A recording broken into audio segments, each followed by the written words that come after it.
So the new iPhones are just around the corner, and sadly, it's looking like they won't have a 120 hertz refresh rate on their screens, and I think that's going to cause a lot of controversy, so I just want to address it and tell you guys what I think about this entire situation. So let me start off by saying I'm definitely disappointed by this. If anyone, it's Apple who has resources to get things out, to do this work, to push things through and make things happen. But I also feel like Apple could have focused on this more. I feel like they kind of just had it as an afterthought and they were thinking about it, but nothing about it. Like, it's something they weren't serious about. So before I get into my thoughts about it, let me explain what exactly a high refresh rate is. And I'm just going to look down at my notes so I make sure that I give you guys the right explanation here.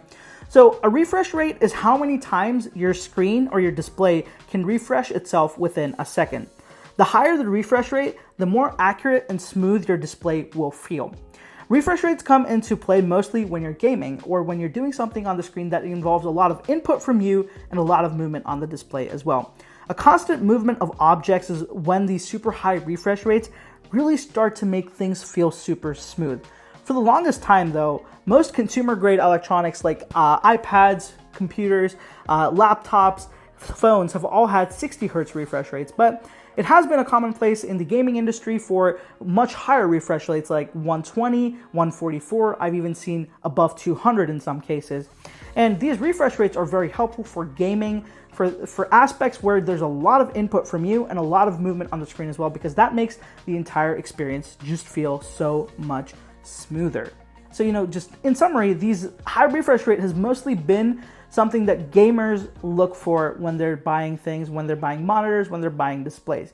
So what is going on? Why has this currently infiltrated the smartphone market? So for the last year and a half, almost every phone, at least the flagship ones that have come out, have had a high refresh rate display. And it's just been something that's started to become a commonplace. Most phones have about a 90 or a 120 hertz refresh rate, but there are some phones that go a little bit higher than that. So this year we just saw these become so much more of a commonplace, and not only in the expensive $1,000+ flagships, but also in mid-range and even what I'd want to say is more budget-friendly phones that start even at as low as like $300 with the Poco phone. So what are the benefits really of a high refresh rate on your smartphone? So as I said, gaming is a big one if it's supported.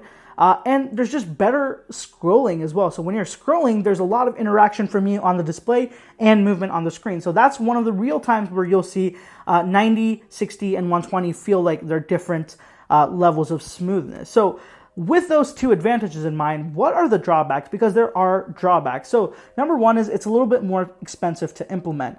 Number two, it does take a little bit more of a toll on your processing power, but the biggest issue is number three, which is it takes a big toll on your battery. So most smartphones don't have that large of a cell, right? They last one day, but when you start throwing excessive things like a display that refreshes at double the rate it used to, it's gonna take a big chunk of battery. And what it's going to do is it's just going to impact your overall battery life. And I think that was one of the reasons why higher refresh rates have kind of been not a commonplace on smartphones for so long, but suddenly they're becoming so popular because smartphone manufacturers are stuffing pretty big batteries in now, so they can afford to lose a few of those percentages to a feature like this. So why isn't Apple doing it this year? So just to give you a kind of history, Apple has done high refresh rate displays. My iPad Pro, the iPad Pro before it, they had high refresh rate displays. This is not something that's absolutely new for Apple. They call it ProMotion, but it is 120 hertz refresh rate. So it looks super smooth, it's nice, but there's actually there was rumors that it was going to happen with the iPhone, but it just didn't this year. It's looking like it won't happen. And I think there's two main reasons for it. Number one, I think that Apple wasn't able to get this screen up to their standard. So Apple has a ridiculously high bar for their display accuracy, color accuracy, just a lot of variations they have, and they have very high standards. So I feel like they weren't able to mate that with a 120 hertz refresh rate. Number two is they weren't able to implement something called a variable refresh rate into their displays. And a variable refresh rate is basically when your refresh rate can change from, say, 120 to 60 all the way down to 1 hertz depending on what's on your screen to preserve battery life. So say I'm just looking at this document here. I don't need a high refresh rate because it's static. So what it can do is the display should smartly bring that refresh rate down. However, say I'm scrolling through things, then the display should go all the way up to the maximum to give me the best smooth experience I can get. Same with when I'm gaming. It should give me a really high refresh rate so that things look super smooth. Now, I do want to say that refresh rate is mostly impacted with your inputs as well. So when you're watching a video, you're not doing much to the screen. The screen is just displaying things. So a high refresh rate really won't impact that. So getting a high refresh rate won't mean that your videos look clearer all of a sudden, or content that you play from your device is going to look better. This is mostly for when you're using your phone. So I think that there was a point where Apple realized they weren't going to be able to implement variable refresh rate this year because of the delays with COVID and everything. So they decided, let's pull the plug on this and do it next year when we can do it right. But I also think there is a third possibility, which I think a lot of people outside of the tech world don't understand, but as someone who's studied business, I do.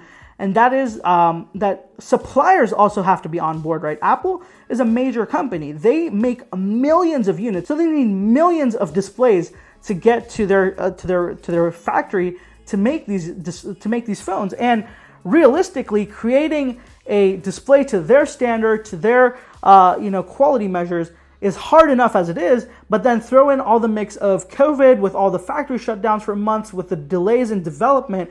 I think it's pretty clear that the Apple's vendors just weren't going to be able to provide them with the displays they wanted. So Apple just decided to pull the plug on it and do it next year when they will be ready and they can get these phones out without delays or issues with their yield.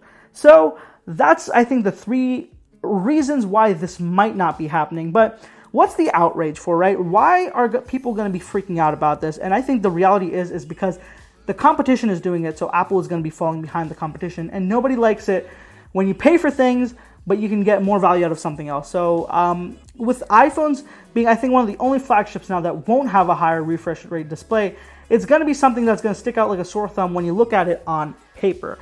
And a lot of people do shop on paper till date, so it's going to be hard to explain to them that this is something that happens. And another thing is that some of these phones that Apple competes with is on like their second generation of high refresh rate displays, like the OnePlus phones, the Razer phone, the Samsung phones. They're all on their kind of second generation of these refresh rate screens, high refresh rate screens, and Apple has yet to even bring one smartphone to market. So I think this is the fact that Apple is falling behind. It's going to charge the same price, and there's not really that much of a change from last year's display is what is going to get people very upset, especially tech enthusiasts like myself.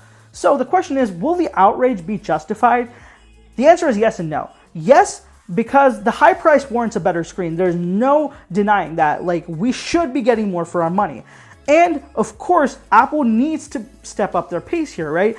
They still have the same notch they've had from 2017, and it's rumored to stick around for another year. Whereas most of these new phones have gotten these very small camera holes, and Apple still hasn't done anything to even try and mitigate this. So that's something that definitely warrants a little bit of outrage. However, I think that this will really warrant a lot of outrage because the average consumer does not care about what this is. Like, average consumers don't even know what a refresh rate is, to be very honest with you guys. iPhones already feel super smooth as it is. So for them, that's all that matters. With iOS being very smooth, with having very clean animations, it already feels like it's a very smooth display. Like, I've heard multiple people say, I prefer iPhones over Androids because they feel smoother. And I've heard that consistently throughout the years. And it's just because of the way iOS is built from the ground up. And I'm going to tell you guys the hard truth. 9 out of 10 consumers don't even know what a refresh screen, a high refresh rate is. And 9 out of 10 consumers that buy this phone will not care about it. I can guarantee you that. So my thoughts here are that I believe that the outrage can be justified in certain ways, but enthusiasts really need to understand that the market is not focused towards them. We are a very, very small percent of this market, and phone manufacturers aren't making phones for us. Don't even get that into your mind. We are not the target audience. The target audience is the mass, the people who buy these phones in mass, and that is the general public who doesn't care about smartphones, who don't care about tech. For them, they want the newest iPhone. They want things that'll work. They want things that look smooth, that look good. And that's about it for them. Do they get the new colors? Do you get the new cameras? Does it have good camera quality? Does it take good photos? That's it. That's all that really matters to them. They don't care about this nitty-gritty stuff like we do. So I think that they won't care, and in turn, Apple doesn't really lose out on much. Sure, they'll ruffle a few feathers with us, but for the most part, we'll forget about it in a year or two when they bring it out. So just think about this to yourself, right? Go ask your mom, your dad, go ask a friend who's not a tech enthusiast if they even know what a high refresh rate display is. My guarantee is they don't know, nor do they care, and they shouldn't really. So I can assure you that an astoundingly high percentage of the general public don't care about this, and we shouldn't get ourselves too caught up in it either. It's definitely disappointing. It's definitely a point against Apple, but not something that's the end of the world. So, another thing I do want to bring up is that Apple has always been very late to the party with new features. They always do it super late, but do it the right way. They do it when it's perfect. They don't bring it out until it's perfect. Apple has been known for this. They didn't bring out AMOLED screens until they could perfect it. And when they brought out the AMOLED screen, theirs was the best. And it's still one of the best all these years later. So, think about that. They don't do things until they are satisfied with it. And in the end, I think the consumers win because of it, because we get really good products out of it. It's just a little bit later than all the other companies. So, of course, with things going on, I do want leave you with one more thought. Think about the best-selling iPhone this year. It's not the 11 Pro Max. It's not the 11 Pro. It's the iPhone 11. The iPhone 11 with a LCD display that's only got an 828p resolution and that has nowhere near as fancy of a display as the iPhone 11 Pro. It still outsells it by a massive amount. And that's because people don't care about this. They care about price. They care about the final quality. And when the 11 is the best-selling phone, I think it negates any argument that you need 120 hertz to sell these phones. You just don't. You need a good price point to sell these phones, and Apple has proven that year over year over year. So as I said at the beginning of this video, I'm upset that we don't get 120 hertz refresh rate this year, and I think that it will be justified to get a little bit of heat from people about this as well, but it's not going to stop me from buying the iPhone 12 Pro. It's not going to stop me from recommending it to other people as well, because at the end of the day, it's still going to be a fantastic phone. And that's it for this one, guys. Let me know what you think about this. What's your stance on 120 hertz or high refresh rate displays? Does your phone have it? And are you someone who is interested in having one? Do you care? Do you think that the battery implications are too bad? Let me know what your thought process is down below in the comments. And if you haven't already, be sure to follow me on social media. I'll have all the handles right here on screen, and of course in the description down below as well. And if you haven't already, be sure to check out my blog. I have my own website, and I write articles there twice a week and give you guys a little bit more of an idea of what's going on. So be sure to check that out over there as well. The link is in the description. Thank you so much for watching, guys. I'll catch you in the next one.